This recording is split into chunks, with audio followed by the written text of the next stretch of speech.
Aeronautical decision making. This is a portion of the test as well. There's not very many questions on this, but this is an important part of the knowledge exam. Just a reminder for manned aircraft, and really for unmanned as well, the improvements in motors and structures are to the point where most accidents will occur because of mishandling it by the human factors. Majority of manned aircraft accidents now occur because of some kind of a human factor failing, whether or not it's poor decision making or it's some other factors.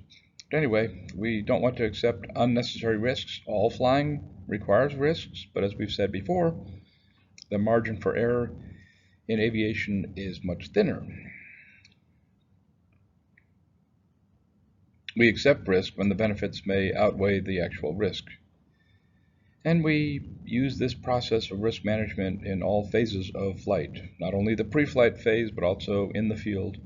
And this process, of course, it is primarily the responsibility of the pilot in command, but also the other crew members as well should be encouraged to participate in this process. All right, this is a sample question here. Aeronautical decision-making can be identified as a pilot's ability to make sound judgments and good decision-making. Right? It's not necessary to make quick, decisive actions, although sometimes that's required. We want to make timely decisions, but we want to take just a moment to make sure we're making a good decision. And it's not simply just interpreting dangerous situations. That's too simplistic. ADM provides a structured and systematic way to analyze the changes that might occur during a flight and how these changes might affect the safe outcome of the flight. The ADM process addresses all aspects of decision making for the crew and identifies the steps might be involved in making those kind of good decisions.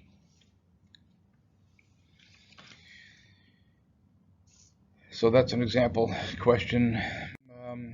Then we have a number of questions on hazardous attitudes and their antidotes. That's basically how the questions are phrased. Being fit to fly depends more than just on a pilot's physical ability, but also in their attitudes that will affect the quality of their decisions. Attitude is simply a motivational predisposition to respond to people or situations in a particular manner. And studies have identified 5 hazardous attitudes that can interfere with the ability to make sound decisions for pilots. One of them is anti-authority. After we thoughtfully consider our attitudes, I'm sure we've all at one time or another recognized an anti-authority bias where we don't want somebody else telling us what to do, basically, right? We think we know best, right?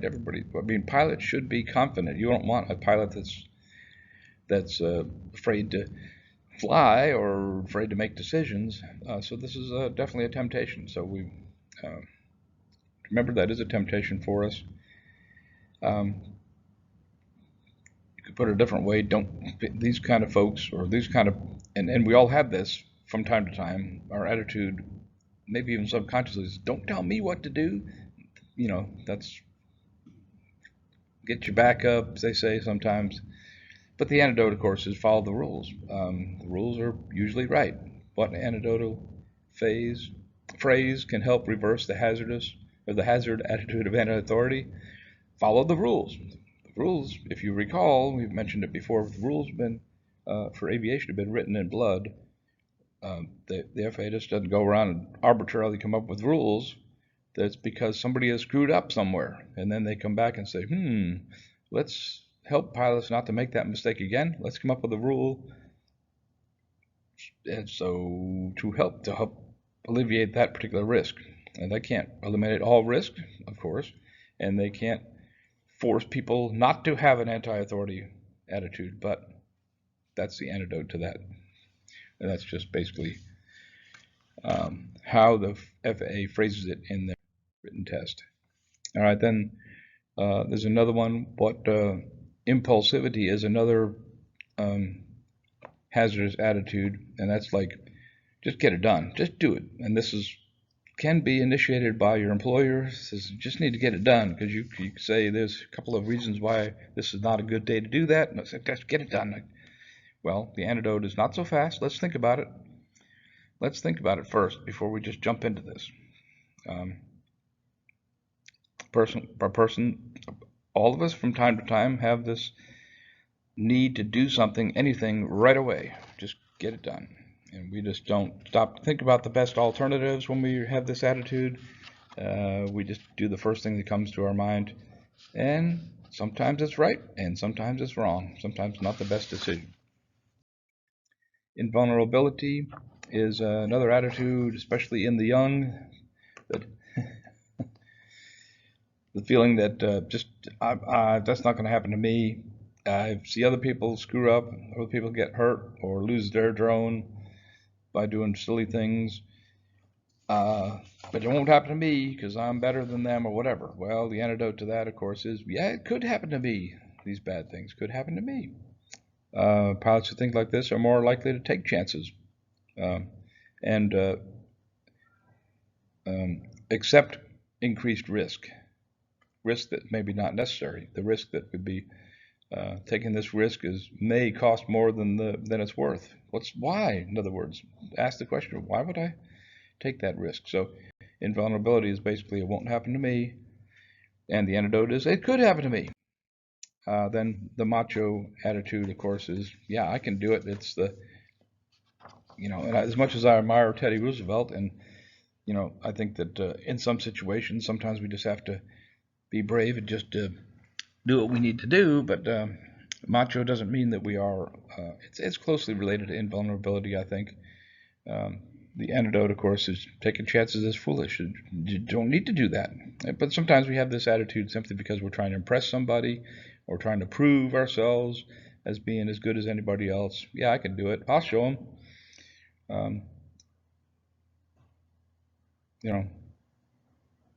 Sometimes pilots will do that just to impress somebody else, but you might also be doing that for a drone. Here's a question. Identify the hazardous attitude or characteristic a remote PIC displays while taking risks in order to impress others. Yeah, machoism. And then there's resignation. Resignation is sort of a sad attitude. I guess I just don't identify with that, but I guess there's times when, I guess I can identify that. Times when everything just seems to not be working out. It's like everything you do, you show up for work and you're getting all these distractions and things just like, oh, I give up, man. I'm just going to sit here and do nothing. Or in an aviation situation, I do not have any control at this point. When things are going good, it's just pure luck. When things go bad, it's just bad luck. Nothing I can do about it. That's not true. Of course, you're not helpless. You do make decisions. You're the pilot in command. You are in command of the aircraft. Right? But in some cases, resignation comes from the thought that the man's after you, man. There's somebody that actually is out to get you, right? So what's the point in doing anything at all? He's trying to screw me over, right? The instructor gives me a bad grade. Well, he just doesn't like me. Or if I work really hard, I can get a better score. Sometimes resignation might be displayed in just going along with what everybody else is doing. You're out in the field, several guys are flying drones around and they're doing things that may not be safe. Yeah, whatever. I guess they'll do it. I guess I'll do it. I don't want to be embarrassed by not doing it. So that's the resignation error. Hazardous attitudes occur to every pilot to some degree at some time. What are some of these hazardous attitudes? This is a test question here. They list all of them. anti-authority, impulsivity, macho, resignation, and invulnerability.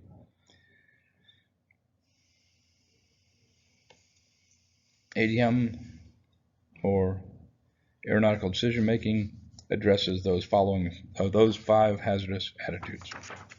Okay.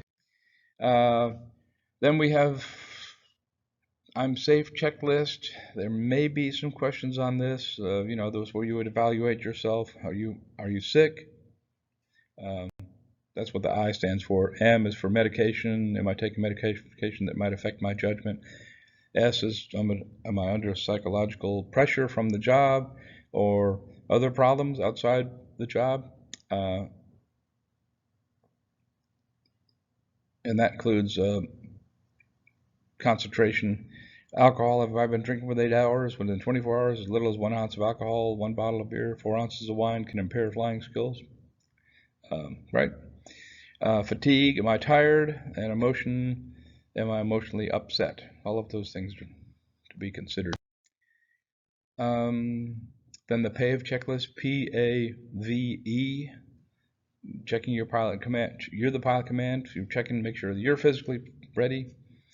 A is for the aircraft. Is the drone actually been inspected and in good shape? Is the battery, all of those things. Environment, is the weather, all those other things. And are there any external pressures on you?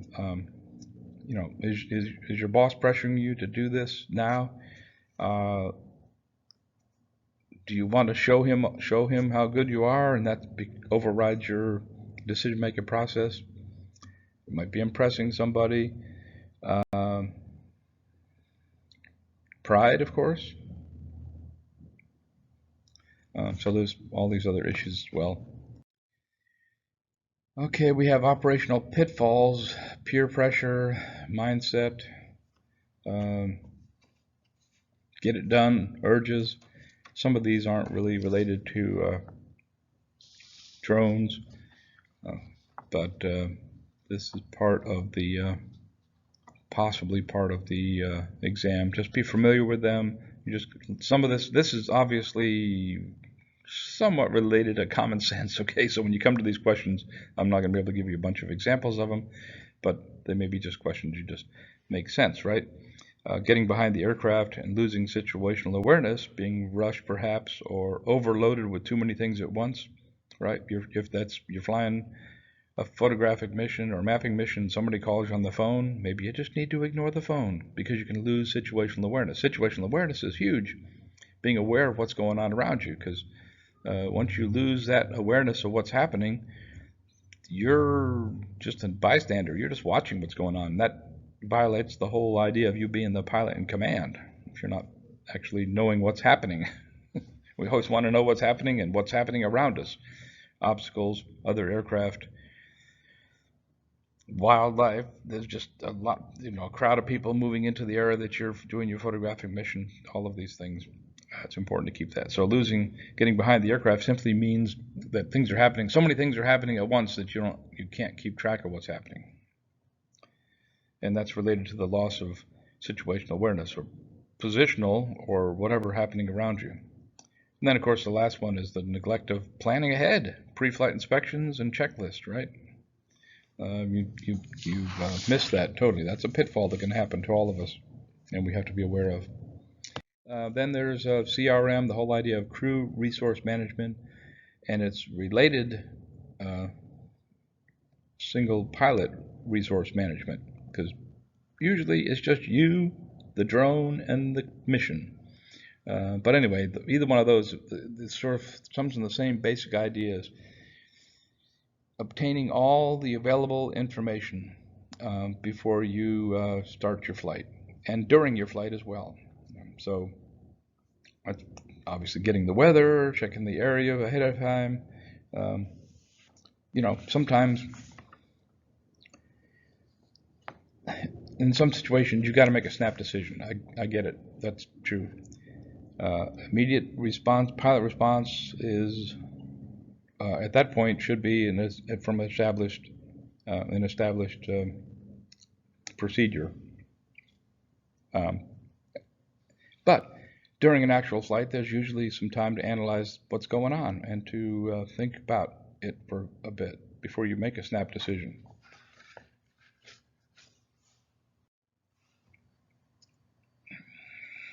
Time to gather information, assess some of the risks before you make a decision. Risk management and risk intervention is much more than the simple definitions might suggest. Risk management and risk intervention are decision-making processes designed to systematically identify hazards either pre-flight or during the flight, assess the degree of risk that may pose, and determine the best course of action to meet those challenges.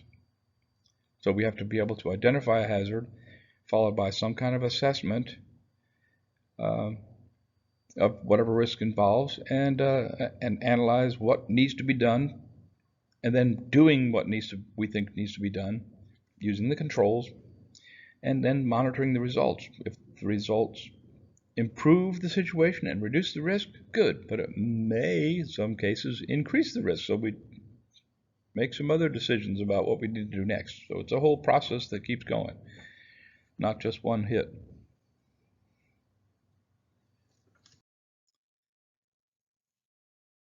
Effective use of all available resources. So crew resource management, we can read this question backwards. Crew resource management is the effective use of all available resources.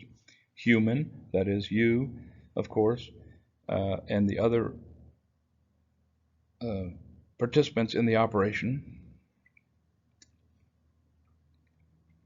The hardware, using all of the hardware resources we have, and the information available as well that we've already, before time, we're checking the weather.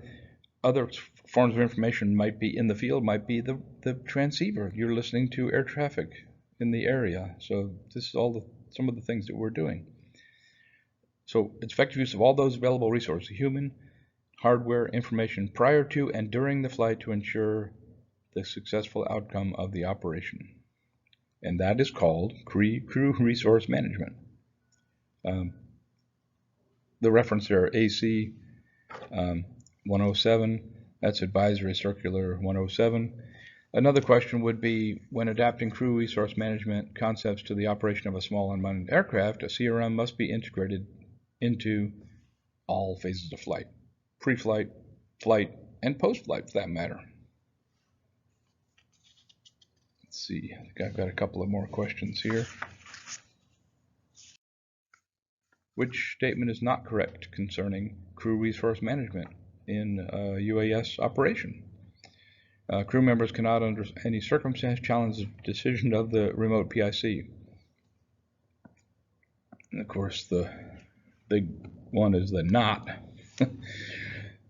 Yeah, that your crew, whether it's your visual observer or others that are involved with your operation, you want them to come to you and say, hey, there's a airplane over there coming your way. You might not have noticed, or I'm not sure that that's the right decision. You want your crew members to be able to come to you, and feel free to come to you and challenge it.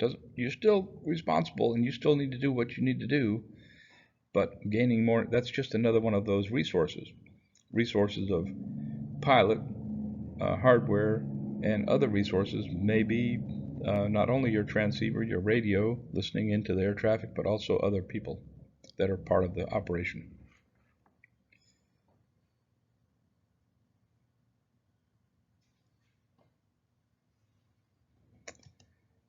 Here's another one. Risk management is part of the aeronautical decision-making process, relies on which feature to reduce the risk associated with each flight. All of these three: situational awareness, being aware of what's going on around you, recognizing the problem, and then making a good decision about it, and good judgment, basically. All right. So B.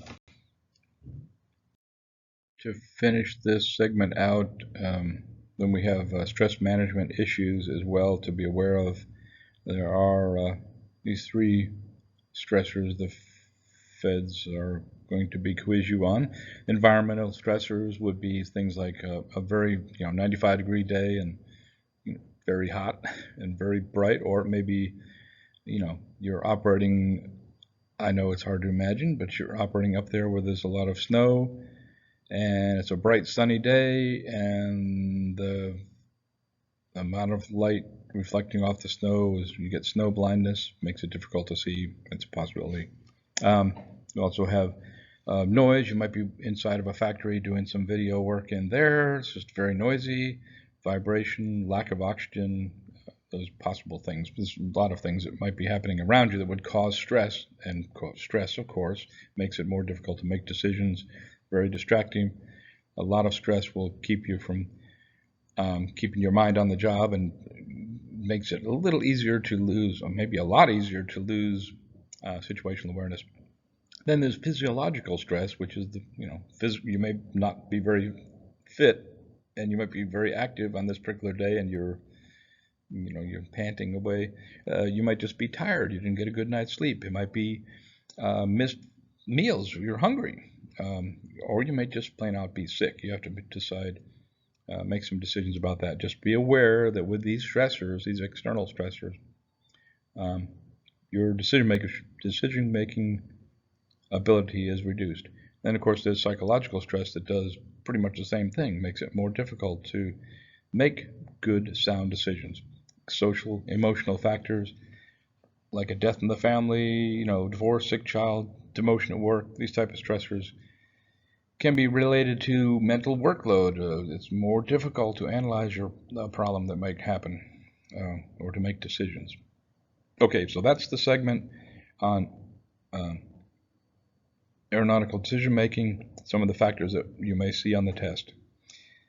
Again, you have the FAA study guide. Be a good idea to read through that. The same information I've been telling you here for the last 20 minutes. And in this segment, in just a little bit, I'm going to do another video on, let's see here, physiology.